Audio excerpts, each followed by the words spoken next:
பணம் தரணும்னு சொல்லி எடப்பாடி கூட 5000 ரூபாய் தரணும் அரசுன்னு சொல்லியிருக்காரு. இது பலது நம்ம சொல்லிட்டோம். அவங்க ஆட்சியில் இருக்கும்போது 5000 கொடுக்கணும்னு திமுகவை சொல்வதும், திமுக எதிர்கட்சியா இருக்கும்போது அதிமுக 5000 கொடுக்கணும்னு சொல்றதும் இது வாடிக்கை.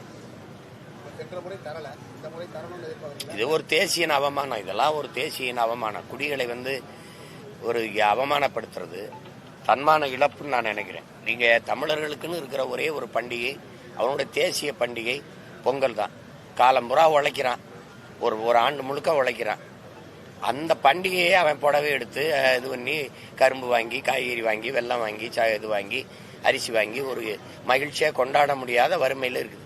1000 ரூபாய் பொங்கல் கொடுக்கணும், 5000 கொடுக்கணும், இலவச வேட்டி சேலை கொடுக்கணும், வெல்லம் கொடுக்கணும், அரிசி கொடுக்கணும், ஒரு முளை கரும்பு கொடுக்கணும், கூடவே ஒரு கயிறும் கொடுக்கணும், தூக்குல போய் தொங்கி சாகிறது. இது ஒரு ஆட்சி, இது ஒரு கேவலம். விளைய வச்ச நெல்லை வீதியில போட்டு முளைக்க விட்டு இப்படி என்ன நீ 1000 500 கொடுத்துக்கிட்டு 5000 கொடுத்துக்கிட்ட நீ? ஒரு மாவட்டம் தோறும் சேமிப்பு கிடங்கு வச்சு அதை கொள்முதல் செஞ்சு பாதுகாக்க முடியாதா? இந்த அரிசி கொடுப்பு எங்க இருந்து கொண்டாடுவீங்க? ஆந்திராவில இருந்து. ஏன் அரிசி என்னாச்சு? ஏன் நெல்லை அவிச்சாரிச்சு அரிசியா வராதா? இதெல்லாம் ஒரு கேடுகட்ட ஆட்சி முறை. இதெல்லாம் ஒரு கொடுமையான ஆட்சி முறை. இது நீங்க 50,000 கூட கொடுங்க, அதை பத்தி எனக்கு கவலை கிடையாது.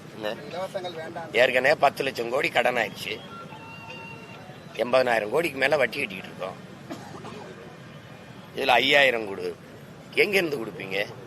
இன்னொரு 50,000 கோடி கடன் வாங்குவீங்க. இந்த கடனை எவன் கட்டுறது? இது